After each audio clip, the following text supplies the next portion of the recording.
Aujourd'hui, les besoins des populations et des activités changent. Les villes et les territoires doivent donc sans cesse s'adapter pour répondre à ces besoins. C'est ainsi que les villes évoluent, se réinventent et se reconstruisent. Pour accompagner ce renouveau, les métiers de la déconstruction et du recyclage évoluent eux aussi. Leurs techniques et processus ont été profondément transformés. La poussière, le bruit et la mise en décharge des gravats et déchets ont été fortement réduits. L'objectif, zéro nuisance.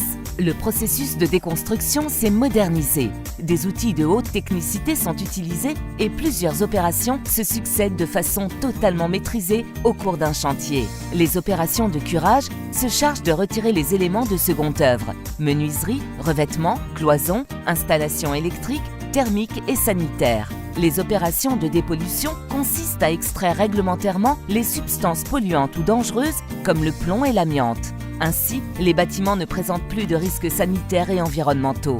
Ils sont alors prêts à être détruits en totale sécurité. Les opérations de déconstruction, elles, font disparaître partiellement ou totalement le bâtiment concerné.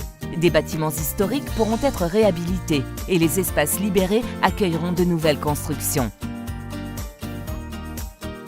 À chacune de ces étapes, les matériaux triés sont évacués de façon sélective vers les installations des professionnels du recyclage. Les déchets sont mieux triés, puis transformés, direction une seconde vie. Cette seconde vie, servir à la construction de routes, de meubles ou de nouveaux bâtiments. Bois, plâtre, verre, acier, isolant, béton, tout peut être recyclé pour être réutilisé. Certains seront valorisés sous forme énergétique, pour alimenter des installations de chauffage ou des sites industriels. En fait, une grande chaîne d'opérations se met en place. Elle se charge de renouveler les territoires tout en préservant les ressources. C'est pour accompagner ce mouvement que les entreprises de déconstruction et du recyclage des déchets du BTP se rassemblent et créent le CEDRE, Syndicat des entreprises de déconstruction, dépollution et recyclage. Participez à ce mouvement, rejoignez-nous.